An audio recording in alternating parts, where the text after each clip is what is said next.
Orang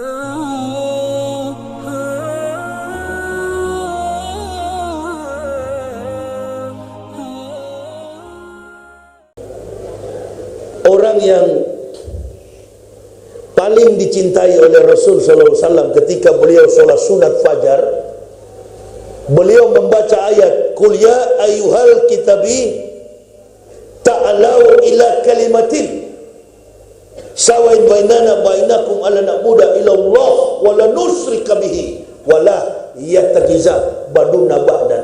Kembalilah hai ahli kitab kepada kalimat yang sama dengan kami. Kenapa? Karena Rasulullah tahu kalau orang kafir ahli kitab masuk Islam, dia yang akan membongkar segala macam kebohongan kafir.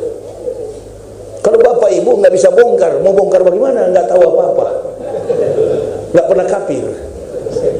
Makanya ada kiai dulu waktu jadi watimpresnya Ibu Megawati, namanya Kiai Haji Hasim Musyadi, pernah tegur sama saya, nak, kalau boleh ceramahnya itu volumenya ditekan ke bawah sedikit, nak.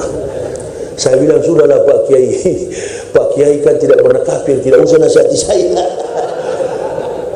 Bahkan di Medan, saya ceramah di masjid di tebing tinggi, di belakang gereja Katolik. Ustaz, minta tolonglah Ustaz. Apa? Orang MUI itu pendeta di belakang satu marga sama AO. Sudah tua sekali orangnya. Saya bilang, kalau sudah tua begini kawan, cuci kaki, pergi bobok sana.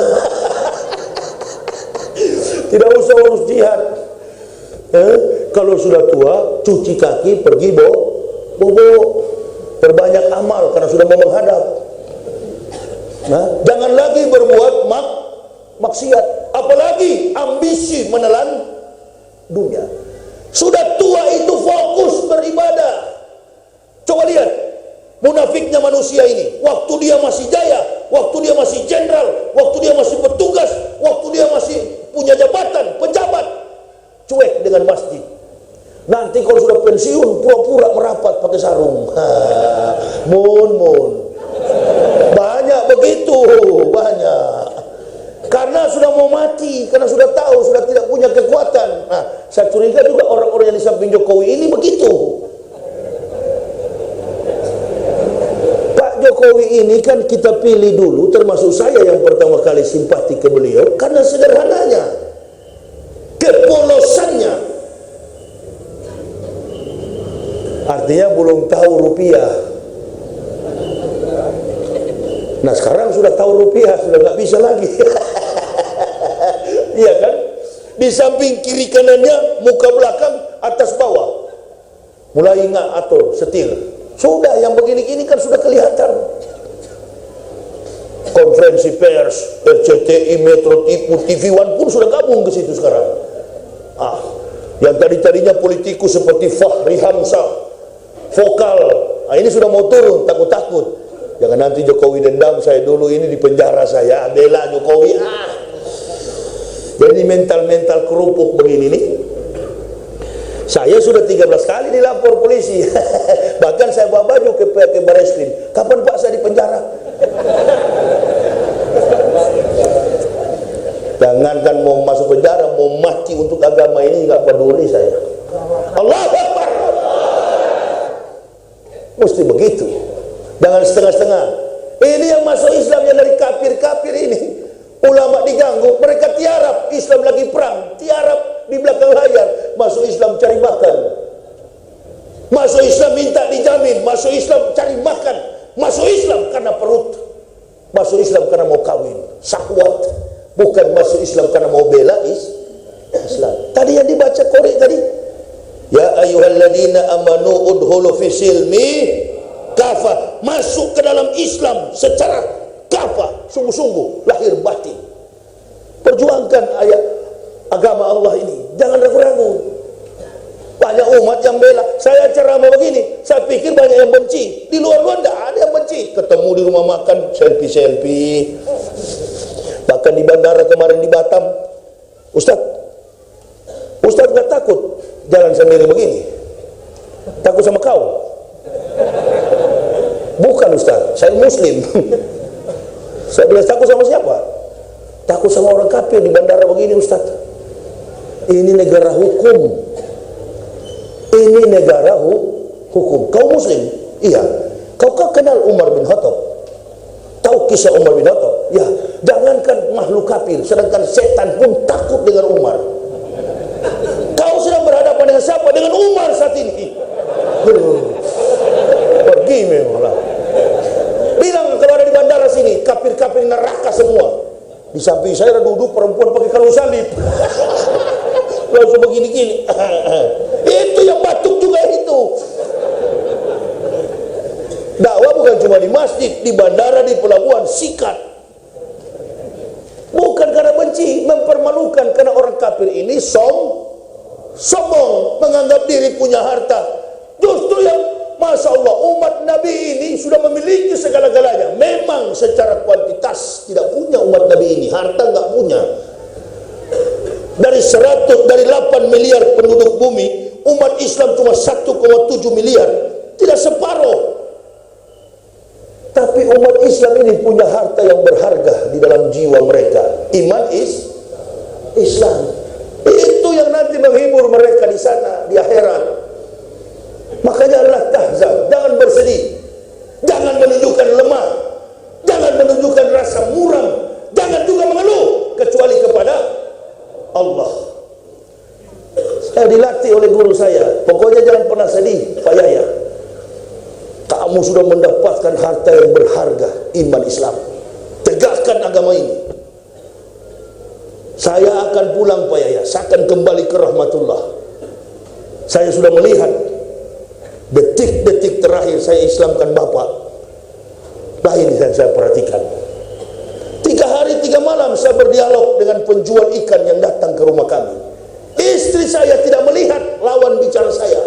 Lalu dia mengatakan kepada semua orang Kristen, suami saya sudah gila.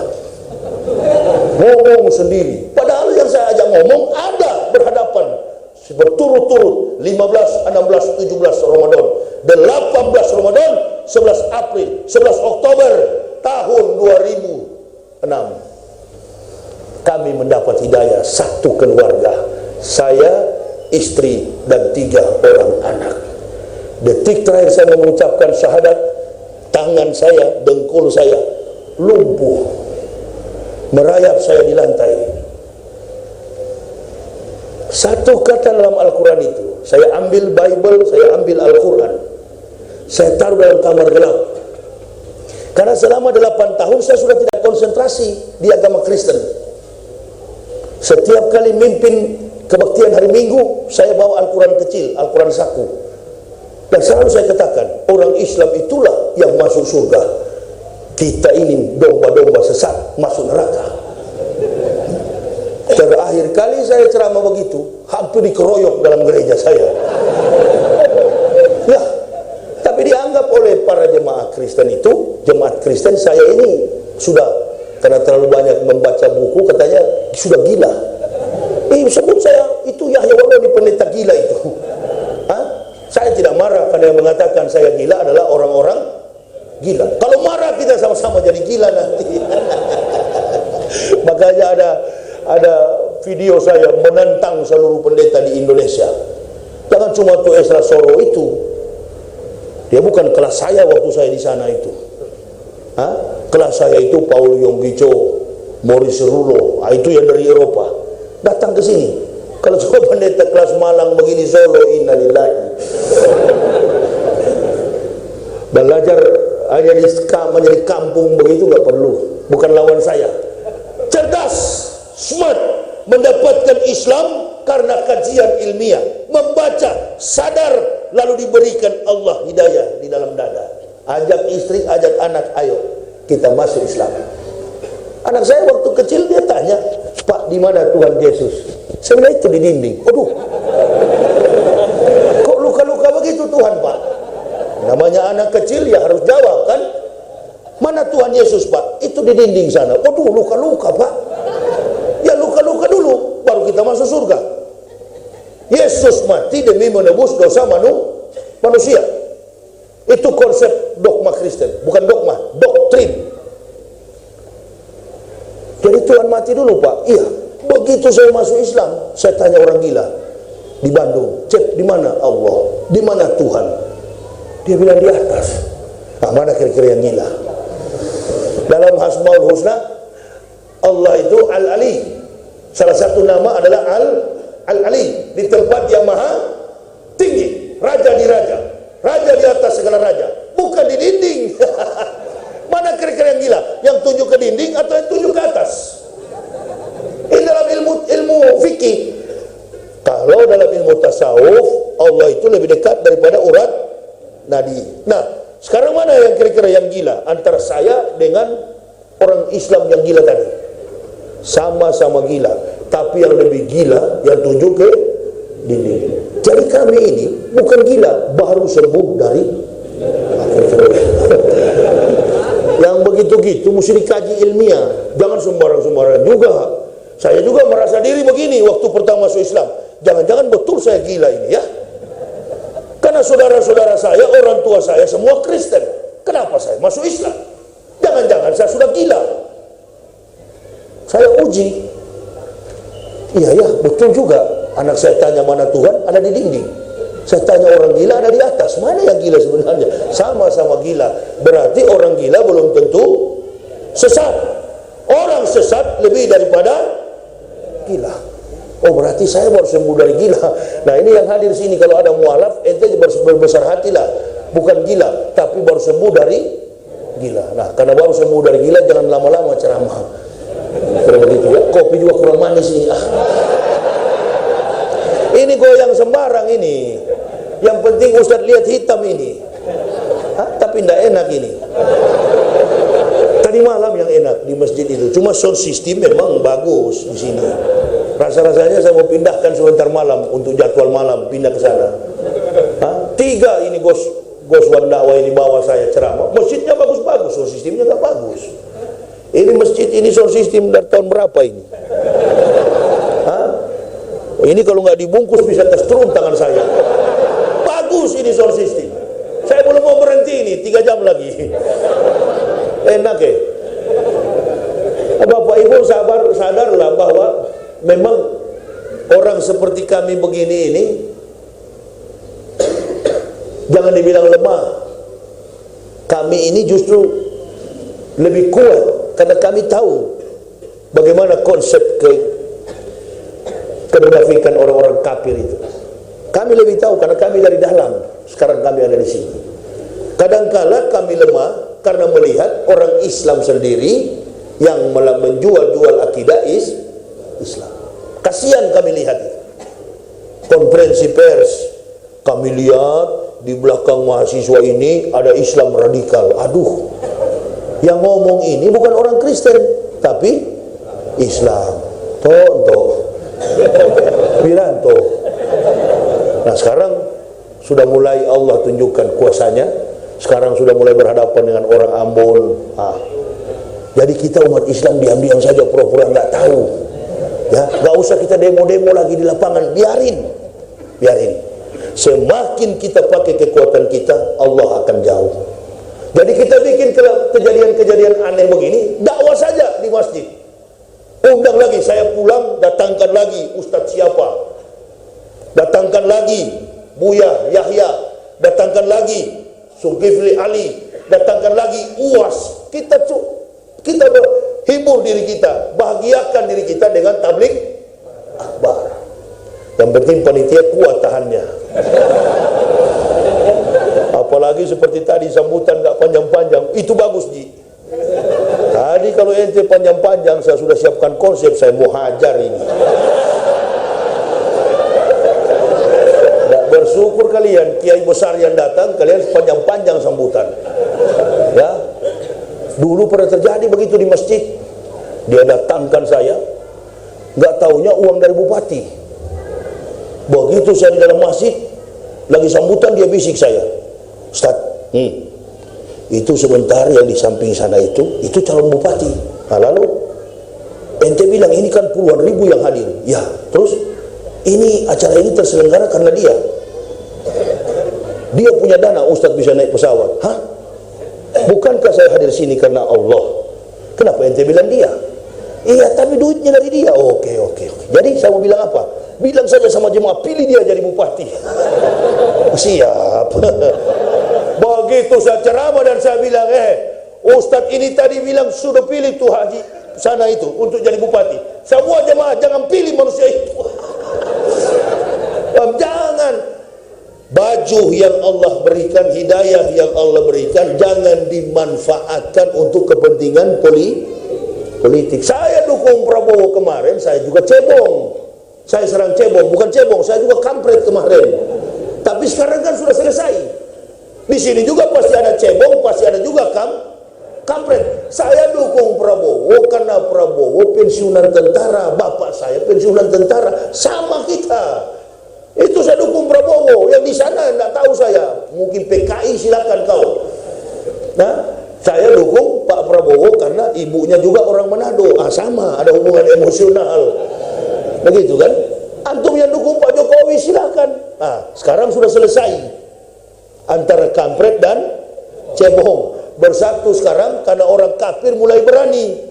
Bayangkan sampai di dalam gereja, dibawa ke perusahaan-perusahaan, dibawa ke instansi pemerintah untuk berdoa. Sudah tidak lagi menghargai kaum mayoritas. Allah Bapa yang di sorga, di hari kesakitan Pancasila ini, kesaktian ya, lagi dari awal kan nggak apa-apa. Kami berdoa kepadamu ya Allah Bapa. Di samping dua orang muslim ada viral, saya sampai ketawa terbahak-bahak saya nonton begini. Kacau ini, doa setan ini. Berdoa sama siapa? Allah Bapa. Menyebut Tuhan saja sudah pals. Kalau pakai Allah berarti Semit Timur, Semit Selatan. Versinya adalah versi tajwid. Dia menggunakan lam tasdid. Jadi penyebutannya bukan Allah, tapi Allah. Ada mahrusnya. Makanya bikinlah. Saya di pendeta pernah usulkan dulu, kalau boleh orang Kristen bikin juga musabaqah tilawatil Bible. Tapi mau tarik bagaimana mahrusnya? Begitu-gitu. Markus bilang ke kanan, Matius bilang ke kiri, Paulus bilang salto ke depan, Markus Yohanes bilang jungkir ke belakang. Bingung orang Kristen. Hari Minggu pagi bawa Alkitab, mana dia tahu isinya? Sebesar tisu begini. Ibu-ibu tuh naik motor, baju satu tali, rok pendek, kitab tebal begini. Sampai di gereja, baku gosok paha di dalam gereja. Kan tidak ada ikhwan, akhwat kalau di dalam masjid. Bu, itu jangan tidur. Nah, coba lihat sekarang. Kalau bisa kita lihat wajah ibu-ibu tertutup, cantik, beautiful. Kenapa? Karena wajah dan sampai ke bawah mereka tertutup. Innalillahi, sebaliknya di dalam gereja. Pendeta di mimbar tinggi, dia sorot ke bawah. Allahu Akbar, baju satu tali. Kristus sangat mengasihimu. Surga dari mana kawan? Sedangkan sudah tertutup rapat, ditanya masuk surga, orang Islam tawadhu, rendah hati. Jawabannya insya Allah. Masya Allah, ini tidak pakai apa-apa, telanjang bulat masuk surga. Ya Allah ya Rabbi. Dari atas mimbar juga yang bicara belum mandi junub. Saya tidak pernah mandi junub. Bagaimana mau mandi junub? Masih ada Thompson. Masih tergulung begitu kira-kira ya. Orang mandi junub kalau sudah disunat, dari atas sampai ke bawah tidak mandi junub. Saya dulu dengan istri nggak pakai mandi junub. Di Islam nggak begitu. Masuk masjid bersih, pakaian biar murah. Orang Kristen kalau hari Minggu pagi begini nggak ke gereja cuma dua. Kalau nggak ada baju baru, tidak ada sepatu baru. Di Islam ini agama. Makanya saya waktu masuk Islam pertama, saya tanya Pak Kiai Haji yang mengislamkan menuntun kami, Komarun Sofa dari Tebu Ireng, Kiai, kalau saya masuk Islam, berapa pajak kami satu keluarga? Saya, istri dan 3 anak. Pajak apa Pak?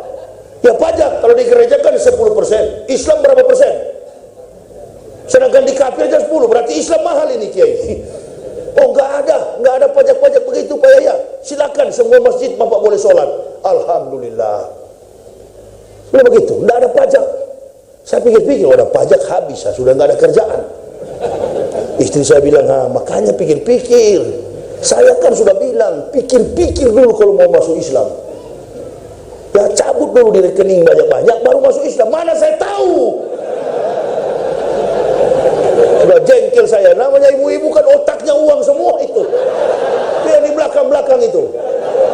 Makanya biar dia di luar. Tanya-tanya sama saya, iya. Coba dicabut dulu Pak, karena baru minggu lalu saya lihat masih ada 1 M sekian. Harusnya dicabut dulu kan. Maksudnya saya cabut dulu, kenapa tidak cabut dulu? Mana saya tahu, lama-lama. Karena memang sudah nggak ada apa-apa, mulai stres kami dua. Sudah tidak ada apa-apa, diusir oleh gereja. Adakah saya pergi ke masjid minta-minta? Enggak, di Tanjung Priuk mungut-mungut plastik. Bergabung dengan tim pemulung sampah. Biar jadi pemulung, asalkan agama Allahu Akbar. Jangan ditukar Islam dengan kekayaan. Tempatmu adalah neraka. Miskin di dunia enggak apa-apa. Sudah ada tempat al-mu'minuna la ya'mutuna bal yunqalun. Orang mukmin tak pernah mati. Mereka pulang kampung.